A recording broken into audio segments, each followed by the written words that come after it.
आज Doubtnut app download करें। Doubtnut पर अपने सभी गणित, रसायन विज्ञान, भौतिक विज्ञान और जीव विज्ञान के डाउट्स का करो सफाया। बस प्रश्न की फोटो खींचो, एक ही प्रश्न को क्रॉप करो और तुरंत वीडियो सोल्यूशन पाओ। अभी डाउनलोड करें।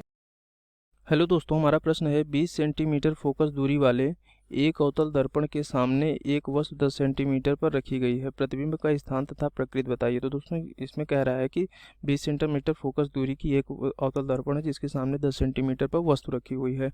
तो प्रतिबिंब कहाँ बनेगा, उसका स्थान और प्रतिबिंब की प्रकृति क्या होगी वो बताइए। तो आइए दोस्तों देखते हैं कि क्या होगा स्थान प्रतिबिंब का और क्या होगी उसकी प्रकृति। अब देखिए दोस्तों, ये हमारा क्या है, अवतल दर्पण है, एक अवतल दर्पण।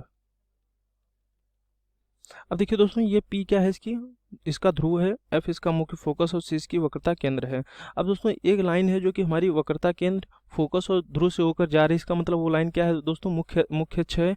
और दोस्तों मुख्य अक्ष है और इस दर्पण की क्या दिया हुआ है, फोकस दूरी दिया हुआ है। फोकस दूरी बराबर कितना दिया हुआ है दोस्तों, 20 सेंटीमीटर बराबर F बराबर 20 सेंटीमीटर।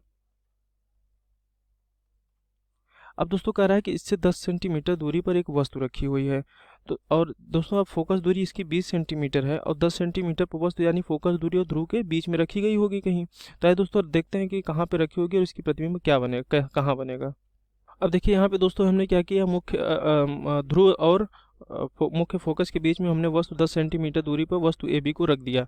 अब दोस्तों यहाँ पे इससे एक प्रकाश की किरण क्या है, मुख्य अक्ष के समांतर इस वस्तु से होकर जा रही है और दर्पण से टकराने के बाद उसका परावर्तन हो जाता है। परावर्तन के पश्चात वो मुख्य फोकस से होकर गुजर जाती है। अब दोस्तों दूसरी प्रकाश की किरण है जो इसकी वक्रता केंद्र की रेखा, वक्रता केंद्र वाली रेखा पर जा रही है वस्तु से होकर, और वो दर्पण से टकराने के बाद उसी रेखा पर वापस लौट जाती है। और दोस्तों ये कहाँ से, वक्रता केंद्र से होकर चली जाती है। अब दोस्तों जब इन दोनों प्रकाश की किरणों को जब हम दर्पण के सामने देखते हैं तो ये एक दूसरे से फैलती हुई चली जाती हैं। यानी जब फैलती हुई जा रही हैं तो ये दोनों एक दूसरे से कहीं पे मिलने की संभावना नहीं आ रही थी। तो दोस्तों जब इनको हम, इन प्रकाश की किरणों को जब हम पीछे की तरफ, दर्पण के पीछे की तरफ मिला के देखते हैं तो ये ऐसा प्रतीत होता है कि ये दर्पण के पीछे से एक दूसरे को प्रतिच्छेदित करती हैं। तो दोस्तों जहाँ पे ये एक दूसरे को प्रतिच्छेदित करती हैं यानी एक दूसरे से मिलती हैं, वहीं पे क्या बन रहा है, प्रतिबिंब A डैश B डैश बन रहा है। अब दोस्तों यहाँ पे हमारा अगर प्रतिबिंब की अगर हम प्रकृति देखें तो हमारा यहाँ पे क्या क्या होगा दोस्तों, तो यहाँ पे हमारी बन रही है प्रतिबिंब जो बन रही है, चूंकि दोनों प्रकाश की किरणें एक दूसरे को वास्तव में प्रतिच्छेद नहीं कर रही बल्कि ऐसा प्रतिच्छेद करती हुई आभास हो रही है, इसलिए यहाँ पर प्रतिबिंब कैसा बनेगा दोस्तों, आभासी बनेगा।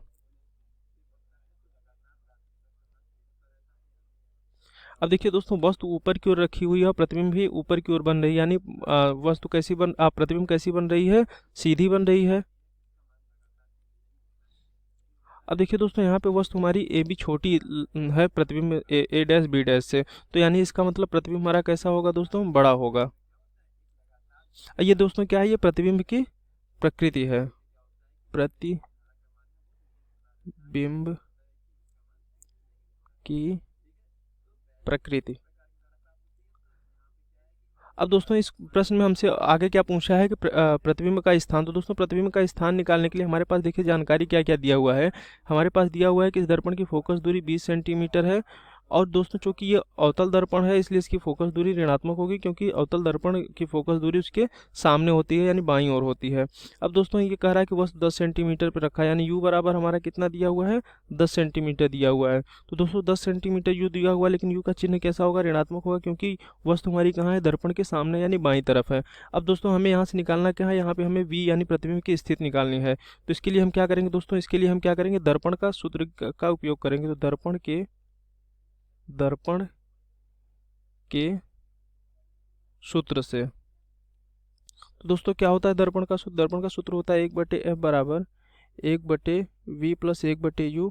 अब दोस्तों यहाँ से हम क्या करेंगे, यहाँ से हमें निकालना है 1/v, तो हम v निकालना है तो 1/v को हम एक तरफ ले लेते हैं, बाकी को दूसरे पक्ष में भेज देते हैं। तो यहाँ से हो जाएगा 1/f माइनस 1/u। अब दोस्तों यहाँ से हम f और u का मान रखते हैं तो क्या आ जाएगा हमारा, 1/v बराबर आ जाएगा 1/f का मान कितना दिया हुआ है दोस्तों, -20 सेंटीमीटर, -20, और ये हमारा -1/u कितना दिया है दोस्तों, -10 सेंटीमीटर।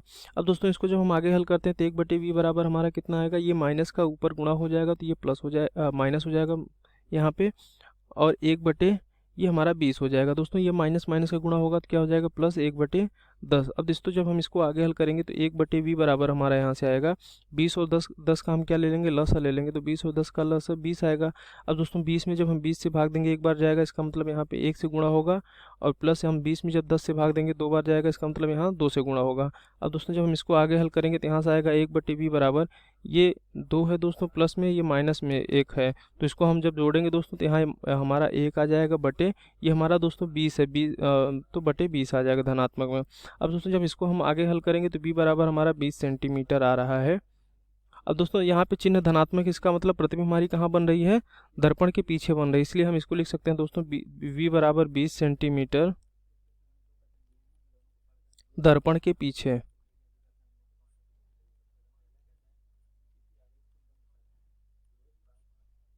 तो दोस्तों यहाँ पे हमसे दर्पण की फोकस दूरी पूछी थी, वस्तु की दूरी पूछी थी दर्पण से, तो ये हमारा 20 सेंटीमीटर आ गया दोस्तों, जो कि दर्पण के पीछे बन रहा है।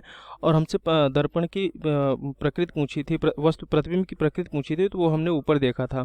तो आशा करता हूँ दोस्तों आपको समझ में आया होगा। धन्यवाद।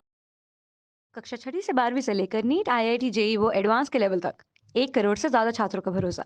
आज ही डाउनलोड करें डाउटनेट ऐप या व्हाट्सएप करें अपने सारे डाउट्स 8400 400 400 पर।